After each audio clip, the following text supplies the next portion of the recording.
Hi hello ನಮಸ್ಕಾರ, welcome back to my YouTube channel. ನಮ್ಮವ್ರು ಬೇರೆ ಬಂದಾರಲ್ಲ, ಅದಕ್ಕಾಗಿ ನಿಂಬೆಹಣ್ಣು ತಂದಾರ ಅಂತೇಳಿ ಸ್ಪೆಷಲಿ ಭಾಳ ದಿನ ಆಯಿತು. ನಮ್ಮವ್ರು ಹಾಕೋ ಉಪ್ಪಿನಕಾಯಿ ಅಂದ್ರೆ ನಂಗಂತೂ ಇಷ್ಟ. ಅದು ಯಾವ ಥರ ಮಾಡ್ತಾರಂತ ಗೊತ್ತಿರಲಿಲ್ಲ. ಹೆಂಗಿದ್ರು ಊರಿಂದ ಬಂದಿಲ್ಲವ ಉಪ್ಪಿನಕಾಯಿ ಹಾಕಿ ಹೋಗೋತ ನಾನು ಉಪ್ಪಿನಕಾಯಿ ಹಾಕ್ಲತ್ತಾರ ನೋಡಿರಿ. ಈ ಉಪ್ಪಿನಕಾಯಿ ಅಂತೂ ಮಸ್ತ್ ಅಂದ್ರೆ ಮಸ್ತ್ ಆಗ್ತದೆ. ಸ್ಪೆಷಲಿ ಬಿಜಾಪುರ ಸ್ಟೈಲ್ ನಿಂಬೆಕಾಯಿ ಉಪ್ಪಿನಕಾಯಿ ಇದು. ಮತ್ತು ಈಗ ಹಾಕ್ಸ್ಬಿಡು ಅಂತೇಳಿ ಹೆಂಗಿದ್ರು ಬರೋ ಮತ್ತಿಗೆ ನಿಂಬೆಹಣ್ಣು ತೊಗೊಂಬಂದ್ರೆ ಜಾಸ್ತಿ ಪ್ರಮಾಣನೇ, ಅದಕ್ಕಾಗಿ ನಿಂಬೆಕಾಯಿ ಉಪ್ಪಿನಕಾಯಿ ಹಾಕತ್ತನ ಹಾಕ್ಲತ್ತಾರ ನೋಡಿರಿ. ಒಂದು ನಿಂಬೆಕಾಯಿ ಒಳಗೆ ಟೋಟಲಿ 4 ಭಾಗ ಮಾಡ್ಲತ್ತಾರ. ಅಂದ್ರೆ ಅಡ್ಡೊಮ್ಮೆ ಕೊಯ್ದು ಮತ್ತು ಅದರೊಳಗೆ 2 ಅದರೊಳಗೆ ಏನು ಮಾಡ್ಲತ್ತಾರ. ಒಂದು ಇಲ್ಲಿ ತೋರಿಸ್ಲತ್ತಿನಲ್ಲ, ಒಂದು 25ರಿಂದ 30 ನಿಂಬೆ ಹಣ್ಣು ಅದಾವೆ. ಇದೇ ಸೈಜ್ ಅಂತಿಲ್ಲ, ನಮ್ಗೆ ಯಾವ ಸೈಜ್ ಬೇಕು ಅದೇ ಪ್ರಮಾಣ ತೊಗೋಬೋದು ನಾವು. ಇಲ್ಲಿ ತೊಳೆದು ಒರೆಸಿಟ್ಟಿನಿ. ಇನ್ನೊಂದಿಷ್ಟು ಚೀಲದಾಗ ಅದಾವ. ಹಂಗಿದ್ರೆ ಈ ಬ್ಯಾಸಿಗೆ ಸೀಸನ್ಗೆ ಎಲ್ಲ ಉಪ್ಪಿನಕಾಯಿ ಎಲ್ಲ ಕುರುಡಿಗೆ ಹಪ್ಪಳ ಎಲ್ಲ ಹಾಕೋ ಸೀಸನ್ ಅದಲ್ಲ, ಅದಕ್ಕಾಗಿ ಊರಿಗೆ ಹೋದ್ರೆ ಮತ್ತೆ ಆಗಂಗಿಲ್ಲ. ಅಲ್ಲಿ ಮಾಡ್ಕೊಂಬರ್ಲಿಕ್ಕೆ ಹೆಂಗದ, ಈಗ ಹೆಂಗಿದ್ರು ಬಂದಾರೆ ಅಂತೇಳಿ ಅವ್ರ ಕೈಲೇ ಮಾಡಿಸ್ಲತ್ತೀನಿ ನೋಡಿರಿ. ನಮ್ಮ ಅವ್ವ ಹಾಕೋ ಉಪ್ಪಿನಕಾಯಿ ಅಂತೂ ನಂಗಂತೂ ಪಂಚಪ್ರಾಣ. ಅಟ್ಟು ಮಸ್ತ್ ಹಾಕ್ತಾರೆ. ಅದಕ್ಕಾಗಿ ಅದು ಪ್ರತಿ ಸಲ ಊರಿಗೆ ಹೋದಾಗ ತಿಂತೀನಿ. ಕರೆ ಅದು ಹೆಂಗೆ ಮಾಡ್ತಾರಂತ ನನಗೂ ಗೊತ್ತಿರಲಿಲ್ಲ. ಹೆಂಗಿದ್ರು ನೋಡ್ದಂಗೆ ಆಗ್ತದೆ, ಅವ್ರ ಕೈಲೇ ಮಾಡಿಸ್ದಂಗೆ ಆಲತ್ತದ ಅಂತೇಳಿ ಅವ್ರ ಕೈಲೇ ಮಾಡಿಸ್ಲತ್ತೀನಿ ನೋಡಿರಿ. ನಾ ಈಗ ಹೆಂಗಿದ್ರೆ ಪಾಪ ನಮ್ಮ ಅವ್ವರಿಗೆ ಅವ್ರು ಕುಡ್ಗಲ್ಲೇ ಕೊಯ್ತಾರಲ್ಲ, ಅವ್ರಿಗೆ ಸ್ವಲ್ಪ ಚಾಕುದಲ್ಲೇ ಕೊಯ್ಲಕ್ಕೆ ಸ್ವಲ್ಪ ಇದು ಅನಿಸ್ಲತ್ತಿತ್ತು. ಅದಕ್ಕಲ್ಲಿಗೆ ಸಣ್ಣಗೆ ಕೊಯ್ಲತ್ತಿದ್ರು. ಯಾಕಿರ್ಲಿಕ್ಕೆ ಕೊಯ್ಲು ಅಂತೇಳಿ ನಾನು ಬಿಟ್ಟೆ. ಅದರಲ್ಲೇ ಅವ್ರಿಗೆ ಕೊಯ್ಲಕ್ಕೆ ಬರಲ್ಲ ಹತ್ತಂದ್ರೆ ಸಣ್ಣ ಪ್ರಮಾಣ ಹಂಗೆ ಸಣ್ಣಗೆ ಕಟ್ ಮಾಡ್ಕೊತೆ ಫೈನಲಿ ಎಲ್ಲ ಕ್ಲೀನಾಗಿ ಕಟ್ ಮಾಡಿದ್ರು ನೋಡಿರಿ. ಈಗ ಒಂದು ದೊಡ್ಡ ಪ್ರಮಾಣ ಚಕ್ಕಿ ತೊಗೊಂಡು ಮತ್ತು ಲವಂಗ ತೊಗೊಂಡು ಇದು ಈಗ ಸಣ್ಣಗೆ ಪುಡಿ ಮಾಡ್ಬೇಕಂತೇಳಿ ಪುಡಿ ಮಾಡ್ಲತ್ತಾರ ನೋಡಿರಿ ಕುಟ್ಕೊಂತ. ಸಾಮಾನ್ಯವಾಗಿ ಹೆಂಗಂದ್ರೆ ನಾವು ಅವ್ರ ಥರನೇ ಮಾಡ್ತೀವಿ ಅಂದ್ರೆ ಅವ್ರ ಕೈ ರುಚಿ ನಮಗೆ ಬರೋಂಗಿಲ್ಲ. ಒಬ್ಬೊಬ್ರ ಕೈ ರುಚಿನೇ ಒಂದೊಂದು ಥರ ಬೇರೆ ಇರ್ತದೆ.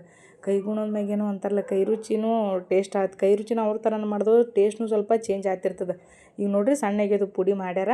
ಈಗ ಸ್ವಲ್ಪ ಪ್ರಮಾಣ 1-2 ಬೆಳ್ಳುಳ್ಳಿ, ದಪ್ಪನ ಪ್ರಮಾಣ ಬೆಳ್ಳುಳ್ಳಿ ತೊಗೊಂಡು ಕುಟ್ಲಕತ್ತಾರ. ಅದನ್ನು ಸ್ವಲ್ಪ ಮೊದಲಿಗೆ ಅದು ಲವಂಗ ಮತ್ತು ಚಕ್ಕಿ ಕುಟ್ಟಂದ್ರೂ ಕಲ್ಗಲ್ನಾಗ ಕುಟ್ಲಿಲ್ಲ, ಅವ್ರಿಗೆ ಆಗಲ್ಲ ಅಂತೇಳಿ ಕೆಳಗೆ ಕುಟ್ಟಿದ್ರು. ಈಗ ಬೆಳ್ಳುಳ್ಳಿ ಸ್ವಲ್ಪ ಕುಟ್ಲತ್ತಾರ ನೋಡಿರಿ. 2 ಬೆಳ್ಳುಳ್ಳಿ ತೊಗೊಂಡು ಈಗೆಲ್ಲ ಕಟ್ ಮಾಡಿ ನಿಂಬೆಹಣ್ಣು ಇಟ್ಕೊಂಡಿದ್ದದ ನೋಡಿರಿ. ಇಲ್ಲಿ ಇಷ್ಟು ದಪ್ಪ ಪ್ರಮಾಣ, ಅಂದ್ರೆ ಪೂರ್ತಿ ಸಣ್ಣ ಕೊಯ್ದಿಲ್ಲ, ಸ್ವಲ್ಪ ದಪ್ಪ ಪ್ರಮಾಣ ಇಲ್ಲಿ ತೋರಿಸ್ಲತ್ತೀನಿಲ್ಲ, ಈ ಪ್ರಮಾಣ ಕಟ್ ಮಾಡಿ ಇಟ್ಕೊಂಡಾರ ನೋಡಿರಿ.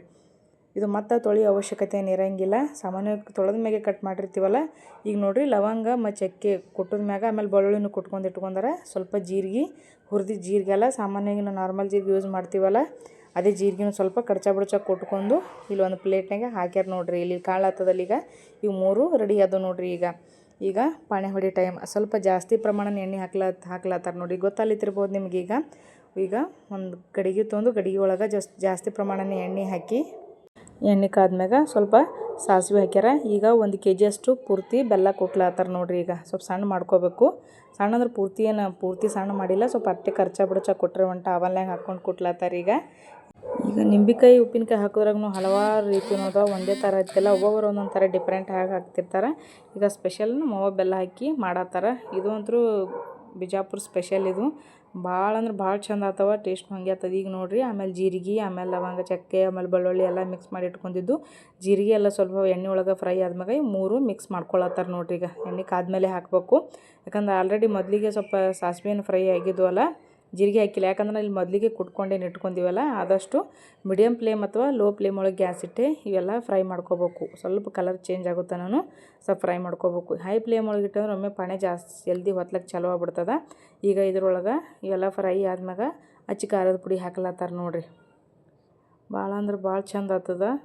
ಈಗ 2 ಸ್ಪೂನಷ್ಟು ನಾವು ಒಂದು ವೇಳೆ ಮನ್ಯಾಗ ಸಣ್ಣ ಮಕ್ಕಳು ಅದು ಒಂದು ವೇಳೆ ತಿಂತಿದ್ರಂದ್ರೂ ಖಾರನೂ ಕಡಿಮೆ ಹಾಕ್ಬೋದು. ಜಾಸ್ತಿ ಖಾರ ಏನು ಹತ್ತಂಗಿಲ್ಲ, ಯಾಕಂದ್ರೆ ಬೆಲ್ಲ ಪೂರ್ತಿ ಹಾಕ್ತಿರ್ತೀವಲ್ಲ, ಏನು ಪರಕ್ ಬಿಡೋಂಗಿಲ್ಲ. 2 ಸ್ಪೂನ್ ಹಾಕ್ಬೋದು. ಚಲೋ ಅನ್ನಿಸ್ತದೆ, ಅದನ್ನು ಒಂಥರ ಡಿಫ್ರೆಂಟಾಗಿ ಟೇಸ್ಟ್ ಅನ್ನಿಸ್ತದೆ. ಈಗ ಬೆಲ್ಲ ಏನು ಕೂಟಿಟ್ರಲ್ಲ ಟವಲ್ನಂದು ಡೈರೆಕ್ಟ 1 kg ಬೆಲ್ಲ ಪೂರ್ತಿ ಅದಲ್ಲ ಇದ್ರಾಗೆ ಸೇರಿಸ್ಕೊಳತ್ತಾರೆ. ಈಗ ಪುಡ್ಕಾರ ಏನು ಹಾಕಿದ್ರಲ್ಲ ಅದನ್ನು ಅಚ್ಚ ಖಾರದ ಪುಡಿ ಸರಿಯಾಗಿ ಅದನ್ನು ಎಣ್ಣೆ ಒಳಗೆ ಫ್ರೈ ಆಗ್ಯದ. ಈಗ 1 kg ಬೆಲ್ಲ ಪೂರ್ತಿ ಹಾಕ್ಯಾರ ನೋಡಿರಿ. ಸರಿಯಾಗಿ ಸಣ್ಣ ಕುಟ್ಟಿಲ್ಲ, ಯಾಕಂದ್ರೆ ಇದು ಮತ್ತೆ ಕರಗ್ತಿರ್ತದೆ ಹಾಗೆ ಕುದಿಸ್ಕೊಂಡಂಗೆ. ಈಗ ಪೂರ್ತಿ ಹಾಗೆ ತಿರುವಾಡ್ತು ಅಂತಲೇ ಇರಬೇಕು. ಈಗ ಸಣ್ಣಗೆ ಹಾಗೆ ನೋಡಿರಿ, ನಮ್ಮ ಹಾಗೆ ಸಣ್ಣಗೆ ತಿರುವಾಡ್ಲತ್ತಾರ.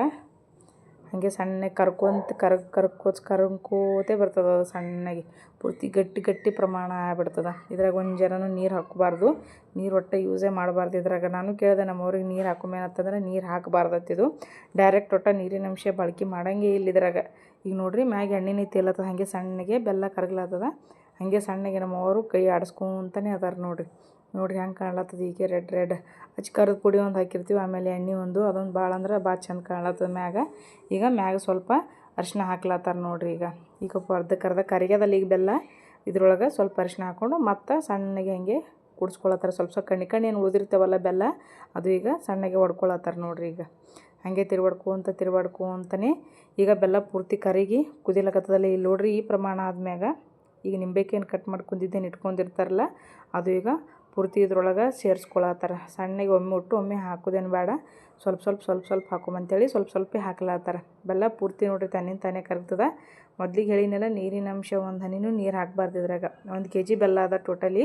ಒಂದು 25-30 ನಿಂಬೆ ಹಣ್ಣು ಇದ್ವಲ್ಲ ಅದಕ್ಕೆ 1 kg ಬೆಲ್ಲ ಹಾಕ್ಯದ.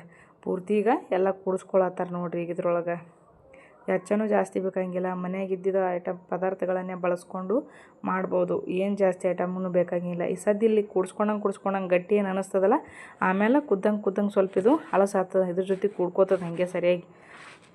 ನಾನು ಫಸ್ಟಿಗೆ ಹಾಗೆ ಅಂದ್ಕೊಂಡಿದ್ದೆ, ಇದು ಗಟ್ಟಿ ಆಗ್ತದೆ ಅಂದ್ಕೊಂಡಿದ್ದೆ. ಆಮೇಲೆ ಕುದ್ದಂಗೆ ಸ್ವಲ್ಪ ಅಳಸಾಗ್ಬಿಡ್ತದೆ ಇದು ಕುದ್ದಂಗೆ ಹಾಗೆ. ಯಾಕಂದ್ರೆ ಬೆಲ್ಲ ಕರಗ್ತಿರ್ತದಲ್ಲ. ಈಗ ನೋಡ್ರಿ ಅಗಳಿಗಿಂತ ಲೇಟ್ ಡಿಫ್ರೆನ್ಸ್ ಕಾಣ್ಲಾಗ್ತದೆ. ಹಾಗೆ ತಿರುವಾಡ್ಕೊಂತನೇ ಇರಬೇಕು. ಗ್ಯಾಸ ಆದಷ್ಟು ಮೀಡಿಯಮ್ ಫ್ಲೇಮ್ ಒಳಗೆ ಇಟ್ಟು ತಿರುವಾಡಿದ್ರೆ ಸ್ವಲ್ಪ ಚಲೋ ಅನ್ನಿಸ್ತದೆ, ತಳ ಹಿಡ್ಕೊಳ್ಳಲ್ಲ. ಬೆಲ್ಲನೂ ಸ್ವಲ್ಪ ಇದು ಇರ್ತದಲ್ಲ ಗಟ್ಟಿ ಪ್ರಮಾಣ, ಅದಕ್ಕಾಗಿ ಈಗ ನೋಡಿರಿ ಹಾಗೆ ಗ್ಯಾಸ ಲೋ ಫ್ಲೇಮ್ ಒಳಗಿಟ್ಟು ಸ್ವಲ್ಪ ಕುದಿಸ್ಲಾತೀವಿ. ಈಗ ಒಂದು 5 ನಿಮಿಷ ಅಷ್ಟೇ ಸ್ವಲ್ಪ ತಿರುವಾಡೋದು ಬಿಟ್ಟವು. ಇದೆಲ್ಲ ಆದ್ಮ್ಯಾಗ ನೋಡ್ರಿ ಈಗ ಹೆಂಗೆ ಕುದಿಲಾತದ ಅಂಥೇಳಿ. ನಿಂಬೆಕಾಯಿ ಹಾಕಿ ನೀರೇ ಮಿಕ್ಸ್ ಮಾಡಿ ಅನ್ನೋ ರೇಂಜಿಗೆ ಕುದಿಲಾತದ. ಇದ್ರಾಗ ಏನು ನೀರು ಮಿಕ್ಸ್ ಮಾಡಿಲ್ಲ.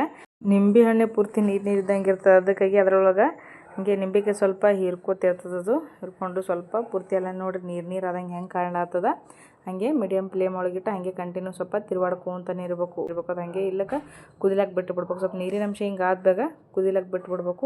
ತಾನೇ ಕುದೀತು. ಹಾಗೆ ನೋಡಿದ್ಮ್ಯಾಗ ಮೇಲೆ ಸ್ವಲ್ಪ ಹಾಗೆ ಕೈಯಾಡಿಸ್ಕೊಂತನೇ ಇರಬೇಕು. ಈಗ ನೋಡ್ರಿ ಮೊದಲ ನೀರು ಕಾಣತ್ತಿತ್ತು. ಒಂದು ಲೆಕ್ಕಕ್ಕೆ ಸ್ವಲ್ಪ ಪ್ರಮಾಣ ಗಟ್ಟಿ ಆಗ್ಯದಿದ್ದು. ಈಗ ಒಂದು 15 ನಿಮಿಷ ಮ್ಯಾಗೆ ಸ್ವಲ್ಪ ಕುದಿಲಾಕೆ ಬಿಟ್ಟಿದ್ದೆವು. ಈಗ ಗ್ಯಾಸ್ ಆಫ್ ಮಾಡಿ ಒಂದು ಸೈಡ್ ತೆಗೆದು ಇಟ್ಬಿಟ್ಟಿವಿ ನೋಡ್ರಿ. ಈಗ ಇಷ್ಟೇ ತೆಗೆದು ಪೂರ್ತಿ ಆರದ ಮ್ಯಾಗ ಒಂದು ಡಬ್ಬ್ಯಾಗ ಹಾಕ್ಬೋದು, ಇಲ್ಲ ಮರ್ದಿನೂ ಹಾಕೋಬೋದು ನೋಡ್ರಿ. ಇದು ಪೂರ್ತಿ ಬೆಲ್ಲ ಅದಲ್ಲ ಇನ್ನೂ ಗಟ್ಟಿ ಹಾಕ್ಕೋತೆ ಹೋಗ್ತದದು. ಒಂದು 5-6 ದಿನ ಬಿಟ್ಟರೆ ಪೂರ್ತಿ ಗಟ್ಟಿಯಾಗಿ ನಿಂಬೆಕಾಯಿನೂ ಪೂರ್ತಿ ಮೆತ್ತಗಾತಾವ. ಇದು ಪೂರ್ತಿ ಆರದ ಮ್ಯಾಗ ನಿಂಬೆಕಾಯಿ ಸ್ವಲ್ಪ ಬಿರ್ಸು ಆಗ್ತಿರ್ತಾವ. ಆಮೇಲೆ ಒಂದು 5-6 ದಿನ ಬಿಟ್ಟ ಮ್ಯಾಗ ನಿಂಬೆಕಾಯಿ ಹೆಂಗಂದ್ರೆ ಪೂರ್ತಿ ಮೆತ್ತಗಾಗಿ ಒಂದು ವಾರ ತನಕ ಹೋಗ್ಬೋದು. ವಾರಕ್ಕಿಂತ ಹೆಚ್ಚಿಗೆ ಪೂರ್ತಿ ಮೆತ್ತಗಾಗಿ ತಿನ್ನೋಕ್ಕಿಟ್ಟು ಭಾರಿ ಇಟ್ಟು ಟೇಸ್ಟ್ ಅನ್ನಿಸ್ತವ. ಟೇಸ್ಟ್ ಅಂತೂ ಮಸ್ತ್ ಆಗ್ತವೆ ನೋಡಿರಿ. ಇಟ್ಟು ಹಳಸಾಗಿದ್ದು ಈಗ ಸಂಜೆಗೆ ಮುಂಜಾನೆ ಮಾಡಿದ್ದೆವು. ಸಂಜೆಗೆ ಆರಿರ್ತಾವಲ್ಲ ಅಂತೇಳಿ ಒಂದು ಡಬ್ಬಿ ಒಳಗೆ ಹಾಕ್ಲತ್ತೀವಿ ನೋಡ್ರಿ. ಈಗ ಸ್ವಲ್ಪ ಹಂಗೆ ಬಿಟ್ಟು ದಿನಗಳು ಹೆಚ್ಚಿಗೆ ಹೋದಂಗೆ ಸ್ವಲ್ಪ ನಿಂಬೆಕಾಯಿನೂ ಸ್ವಲ್ಪ ಅದ್ರ ಜೊತೆ ಕೂಡ್ಕೊಂಡು ಪೂರ್ತಿ ಮೆತ್ತಗೆ ಪ್ರಮಾಣ ಆಗ್ತಾವೆ. ತಿನ್ನಕ್ಕೆ ಒಂಥರ ಬಾಯಾಗ ಪೂರ್ತಿ ಅಂತ ಪೂರ್ತಿ ಮೆತ್ತಗಾಗಿ ತಿನ್ನಕ್ಕೆ ಪೂರ್ತಿ ನಿಂಬೆ ಹಣ್ಣೆ ತಿನ್ಬೋದು. ಅಷ್ಟು ಚಂದ ಅಂದ್ರೆ ಅಷ್ಟು ಚಂದ ಆಗ್ತಾವ. ಈಗ ನೋಡಿರಿ ಒಂದು ಡಬ್ಬಿಗಳಿಗೆ ಹಾಕಿ ಸ್ಟೀಲಿನ ಡಬ್ಬಿ ಒಳಗೆ ಹಾಕಿ ಈಗ ಮುಚ್ಚದಂದ್ರೆ ಪೂರ್ತಿ ಮುಚ್ಚಬೇಕು. ಸ್ಪೆಷಲ್ ಇನ್ನೊಂದೇನಂದ್ರೆ ಪೂರ್ತಿ ಮುಚ್ಚಬಾರ್ದಿದ್ದು, ಸ್ವಲ್ಪ ಅರ್ಧಂಬರ್ಧ ಮುಚ್ಚಿ ಬಿಟ್ಬಿಡ್ಬೋದು. ಈಗ ನೋಡಿರಿ ಒಂದು 5-6 ದಿನ ಆದ್ಮ್ಯಾಗ ತೋರಿಸ್ಲಾತೀನಿ ಎಷ್ಟು ಗಟ್ಟಿಯಾಗಿದೆ ಬೆಲ್ಲ ಅಂತೇಳಿ. ನೀವೇ ನೋಡ್ಬೋದು ಇಲ್ಲಿ. ಒಂದು 5-6 ದಿನ ಬಿಟ್ರಂತೂ ಭಾರಿ ಅಂದ್ರೆ ಭಾರಿ ಚಂದ ಕುಡ್ಕೋತ ಮೆತ್ತಗೆ ತಿನ್ನಕ್ಕೆ ಬಾಯಾಗೂ ಟೇಸ್ಟ್ ಹಾಗೆ ಆಗ್ತದೆ ನೋಡಿರಿ.